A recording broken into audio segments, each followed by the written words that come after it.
Sebuah kitab yang menghimpun seluruh ilmu Jawa klasik, ditulis oleh para pujangga besar pada abad ke-19. Segala macam kebudayaan Jawa diabadikan agar tidak punah ditelan zaman. Kisah apa yang tersembunyi di balik penulisan karya besar itu?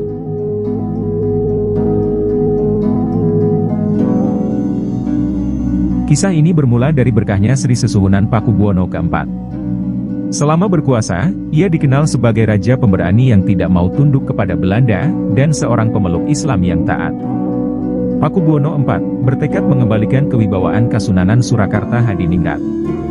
Selain itu, ia memiliki ambisi besar untuk mempersatukan kembali Surakarta dengan Yogyakarta, seperti pada masa Mataram.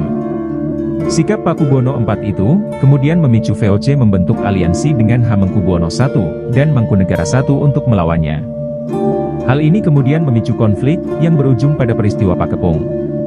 Pakepung adalah insiden pengepungan Keraton Surakarta, oleh persekutuan VOC, Hamengkubuwono I dari Kasultanan Yogyakarta, dan Mangkunegara dari Kadipaten Mangkunegaraan.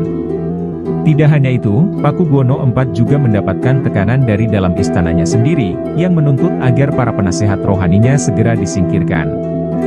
Pakubuwono sama sekali tidak gentar dengan tekanan, ancaman, dan pengepungan itu. Ia telah mempersiapkan pasukannya untuk melawan. Namun setelah diplomasi yang alot, dan mempertimbangkan keselamatan banyak orang di Surakarta. Pada 26 November 1790 Pakubuwono IV akhirnya setuju dengan tuntutan VOC, menyerahkan para penasehatnya kepada VOC untuk diasingkan. Geger Pakepung, begitu membekas di hati Pakubuwono keempat. Setelah peristiwa tersebut, ia menyadari ruang untuk mewujudkan penyatuan kekuasaan Mataram semakin sempit. Intervensi VOC dalam urusan politik raja-raja Jawa terlalu kuat untuk dilawan. Meski situasinya semakin sulit, semangat untuk mengembalikan wibawa tanah Jawa tidak pernah padam di hati sang Raja Surakarta itu. Saat manuver politiknya terbentur dinding penjajah, maka ruang budaya dan sastra adalah pilihan terbaiknya. Pakubuwono paham budaya adalah benteng kokoh masyarakat Jawa, untuk mempertahankan jati dirinya. Hasilnya pada tahun 1808, Pakubuwono IV menyelesaikan tulisan, yang diberi nama Serat Wulangreh. Karya sastra yang berisi ajaran luhur, untuk memperbaiki moral bangsawan Jawa. Ternyata kecintaan sang raja pada sastra, menarik minat anaknya yang bernama Pangeran Adipati Anom, untuk ikut menggeluti dunia sastra dan budaya. Maka tidak heran, alam pikir Pakubuwono keempat sangat dipahami oleh sang pangeran pewaris tahta itu. Pangeran Adipati Anom bernama asli Raden Mas Sugandi. Raja muda Surakarta itu, memiliki keinginan untuk menghimpun seluruh pengetahuan masyarakat Jawa dalam satu kitab. Tujuannya agar segala macam ilmu pengetahuan, dan kebudayaan Jawa tidak punah dan tetap lestari sepanjang waktu.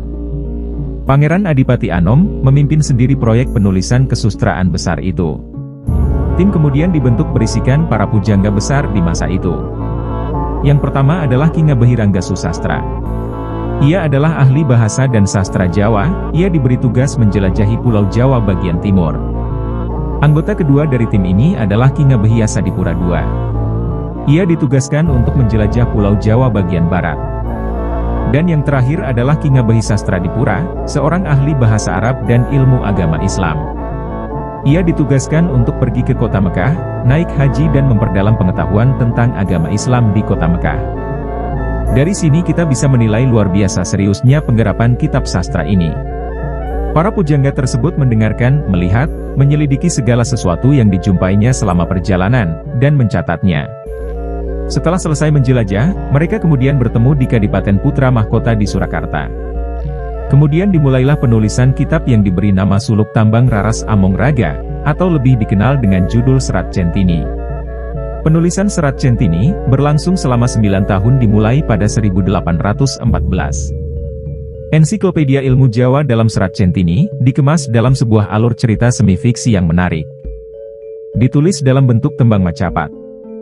Serat Centini bercerita tentang santri lelana atau santri yang mengembara. Tokoh kuncinya bernama Among Raga atau Jayang Lesmi. Among Raga adalah anak keturunan Sunan Giri ketiga yang terpaksa harus meninggalkan daerah kelahirannya, saat Pangeran Pekik dari Surabaya, menyerang Giri Kedaton bersama dua saudaranya yang bernama Jayeng Sari, dan Niken Rancangkapti.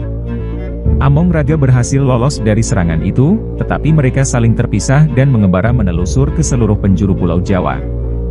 Arah pengembaraan yang berbeda dari ketiga keturunan Giri ini, justru memberi lanskap cerita yang kaya akan tradisi, sejarah, etika, mistisme, tasawuf, kesehatan, musik, dan kuliner.